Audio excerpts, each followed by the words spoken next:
the world, however, Forgive my name. punishing, but only rare along with a handful of witchery abilities.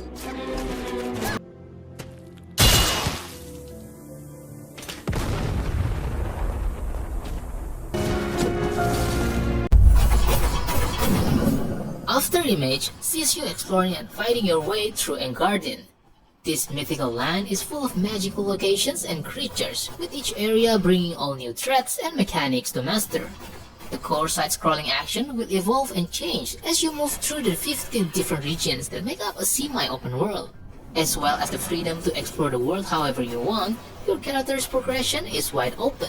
There are over 10 character abilities and a range of unique weapons featuring special attacks and various upgrade paths, as well as magic to combine and experiment with.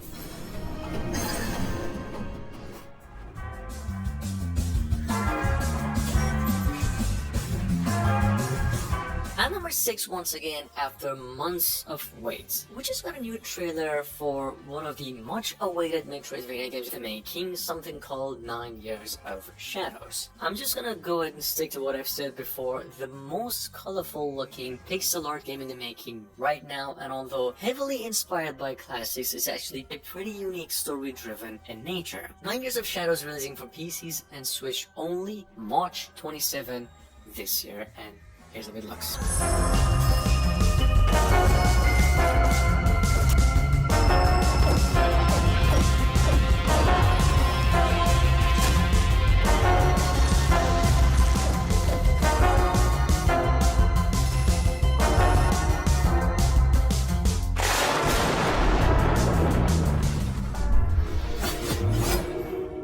Moonscars is a 2D Metroidvania game that combines its action RPG with the Souls-like elements. Players take control of Grey Irma, a warrior made of clay and bone, who must track down her maker, a being called the Sculptor. Moonscars' combat is elegant in its simplicity. You have her signature sword, along with a handful of witchery abilities and a special sub-weapons. It takes some time and effort to master Moonscars' combat and the gameplay systems, but the effort is worth the reward. It can be punishing, but only rarely feels unfair, and it's one of those games that will probably compel you to keep moving forward. Stay thy course. I sense a heavy burden within thee.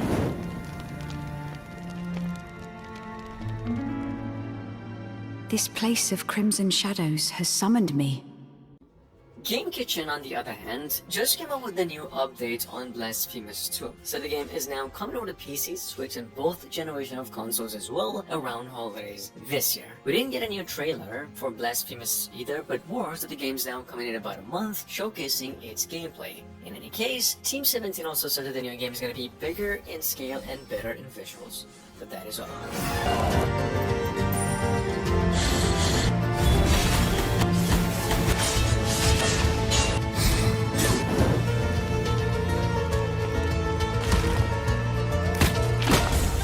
Something in this suffering land brought me to this place.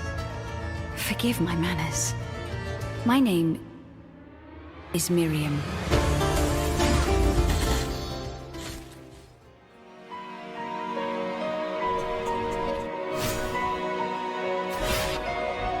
Coming as a first work of its developers, been in the making for a while now. At number 3 we have Awaken Astral Blade. This is also then a Metroidvania Souls-like skill-based 2D 3D single player available to be wished-listed only on Steam. Game's set to be a PC exclusive. It's going to be released by the end of the year. Here's a trailer. Awaken Astral is a story-heavy, almost narrative-based, fairy tale inspired story.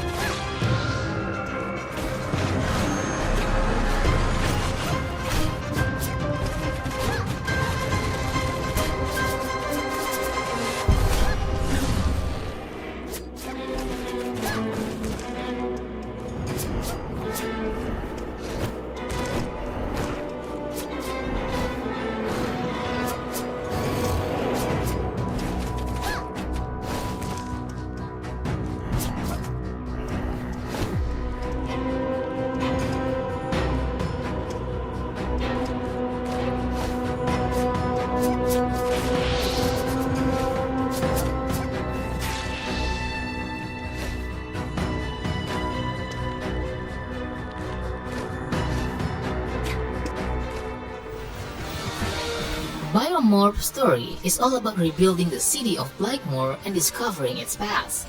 In Biomorph, players must use their skills to explore a vast, varied world, solve puzzles and platforming challenges, fight deadly monsters, and take their shapes to use their powers. Players will level up their character as they fight through the vast areas around the city, collecting new abilities, mementos, and blueprints. In true Metroidvania style, Biomorph will include a ton of secrets, upgrades, weapons, and skills to unlock as you progress through the game. Of the Great War, it came to light that atrocities were being committed, not only on the battlefields, but also beyond them. The last case of Benedict Flux just went and got itself a new trailer with a release date of April 27, 2023, and it's now coming to PCs, Xbox consoles only, acting as a Microsoft exclusive. The last case of Benedict Flux is a Lovecraftian atmospheric Metroidvania side-scroller mystery adventure. It's actually been in development for over 2 years now, and this is how it really looks.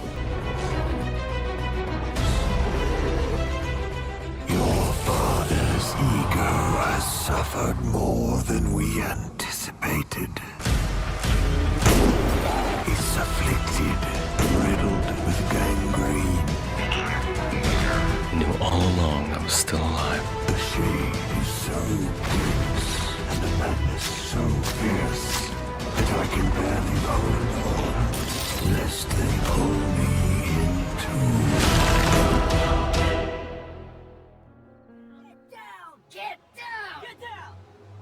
Okay.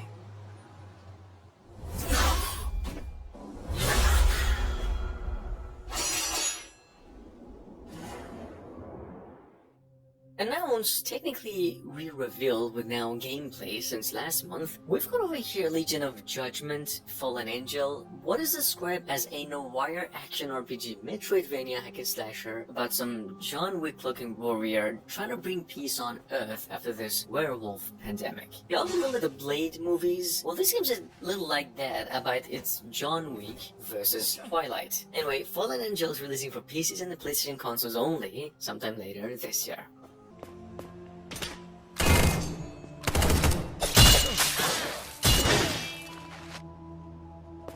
Sure.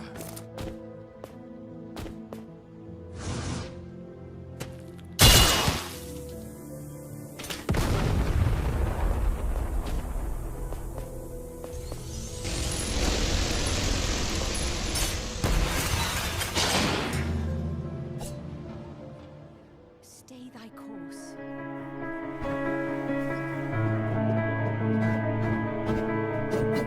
Coming from a Kickstarter campaign that's been around for over 6 months now, vastly inspired by Hollow Knight, Ori, and Celeste, these 3 games, as stated by developers, we got a game over here called Nara Facing Fire, which is a reaction-based action Metroidvania platformer. I don't really have much to talk about over here with this one, except the trailer really shows what you need to know about the game. Nara, all you really need to know is now still trying to gather enough funds on campaign to make the game possible, and set to be coming out, hopefully, by the end of the year, for PCs only.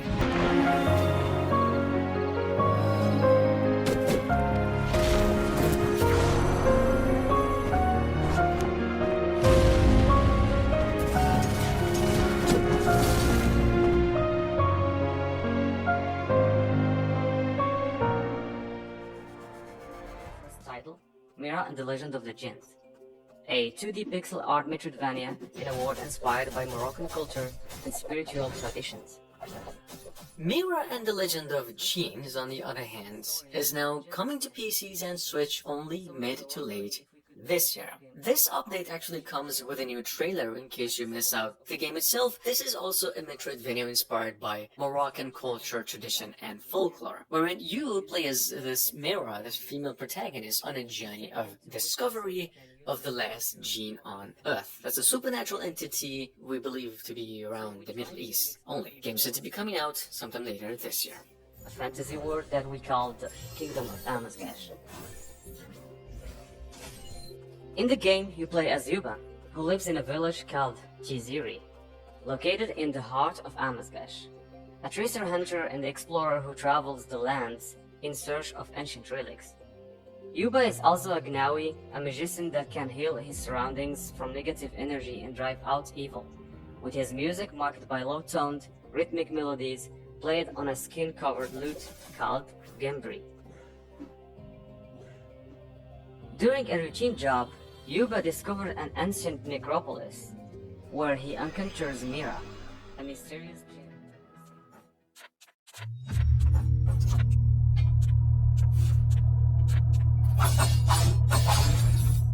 Humble Mill, the Chinese developers, just came out with a new trailer for Oblivion Override. That is a side-scrolling roguelike Metroidvania that they've been cooking for over a year now. No release days, only that the game will be coming to PCs first, then Switch and other consoles as well. Here's the trailer. Oblivion Override is about this dystopian robotic era where humans are no longer around. The AIs are just trying to figure out why they even exist. Something like that. Take a look.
Sitting on Steam through a demo for about a month now, coming from the same publishers of Scamba. That was an action-adventure, semi-open world puzzle game that came out last. Anyway, we got over here a platform side-scrolling Metroidvania going by the name Ellipse. Not a pixel art game, but a 2D cinematic in nature. Halfway an Ori and another part Hollow Knight in gameplay. Just take a look. Ellipse is releasing for PCs, Switch and the PlayStation consoles only in about a few months or a year.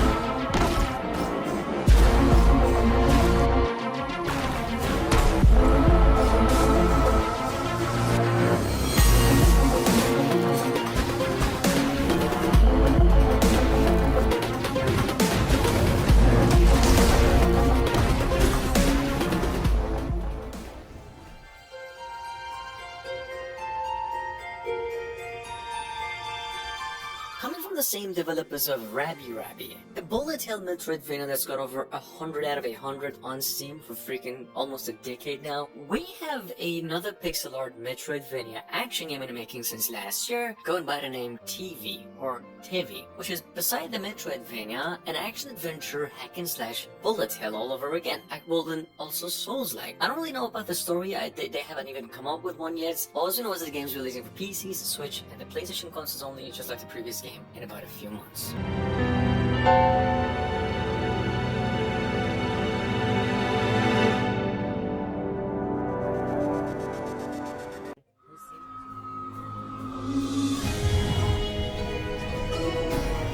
Sitting on Steam through a demo since a couple of weeks ago. We've got over here now Nocturnal, which is not exactly a pixel design, but an action platform Metroidvania in the finest way possible. Personally, I like to think it's what you did by mixing a Prince of Persia, the later ones though, not the old classics, and a little bit of Dead Cells. But this game isn't as smooth, or is it? Not sure. And last but not least, set to be coming out in the next few months for all consoles as well. To us in dark times, soldier.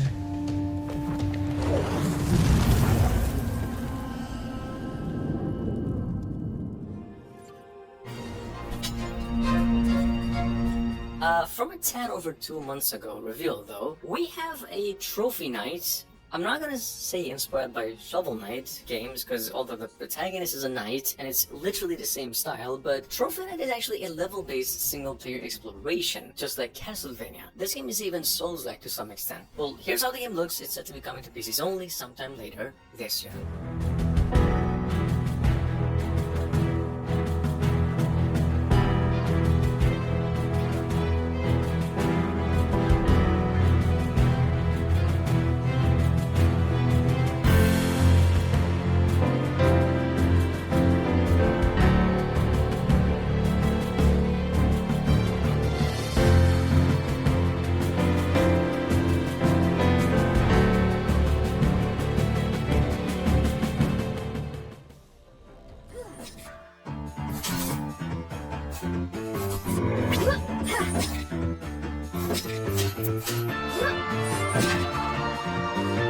Scheduled to come out around November this year, finally. And number 14, first time it's getting actually mentioned because of the gameplay trailer we just got. It's a game called Tozuwa Night OOTA. A Souls-like platform Metroidvania, Castlevania inspired dope. Technically cloned off of Castlevania games where you play as Richter though, and his chain. Order the Alchemist is coming from a series of the exact same style Metroidvania that started life around May last year, and it is now coming to PCs and Switch.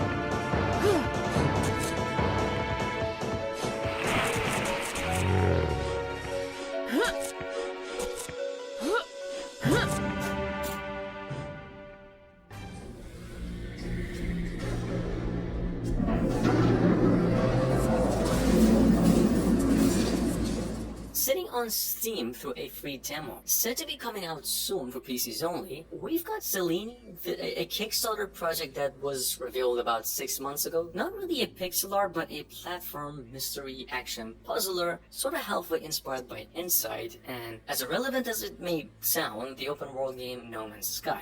Anyway, Cellini is a PC exclusive limited to Steam, and this is how it looks.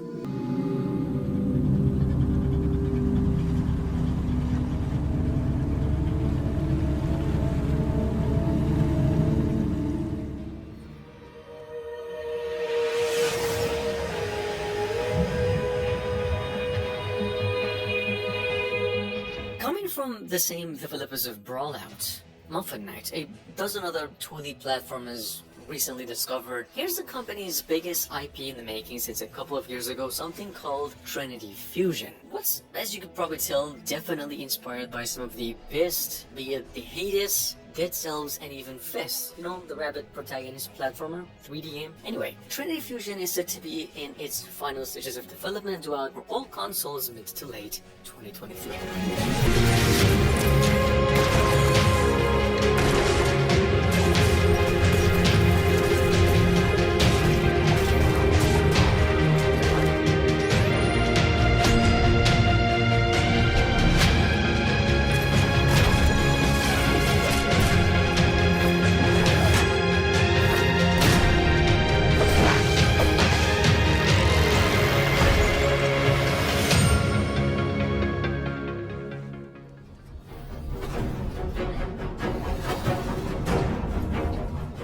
Flux, on the other hand, simply said, described by its developers as a couch co-op Metroidvania, where you play as two genetically enhanced soldiers or dual special agents of a theocratic dictatorial regime. So the game is set in some distant future, and your job is just mostly fighting mutants through a desolate dystopian space city to hopefully save world humanity. Here, Anima Flux is set to be coming out for PCs only later this year.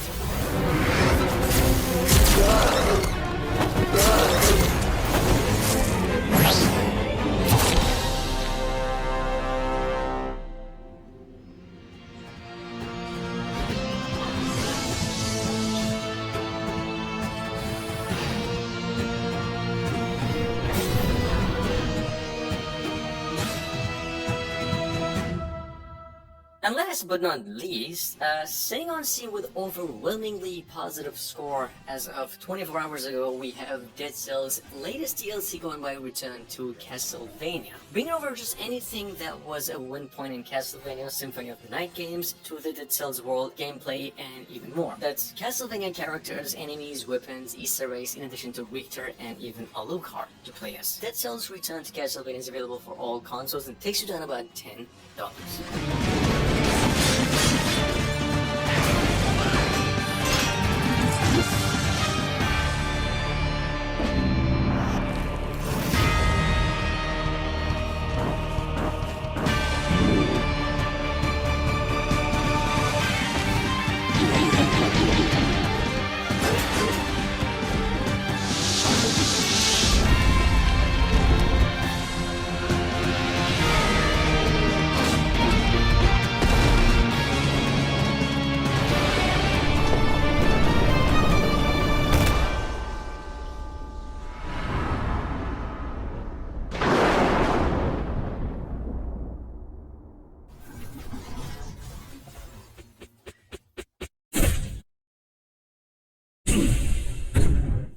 Sitting on Steam through a demo, once again, coming from the same developers of Visionsoft Reset, that's a time manipulation Metroidvania that came out like 4 years ago. Their newest game here called Moonlight Pulse, set on a different universe with anthropomorphic fairies, set in some distant future on a planet infected by this huge worm-like monster. Check it out, game's set to be coming to PCs only and due out in about a few months, we hear.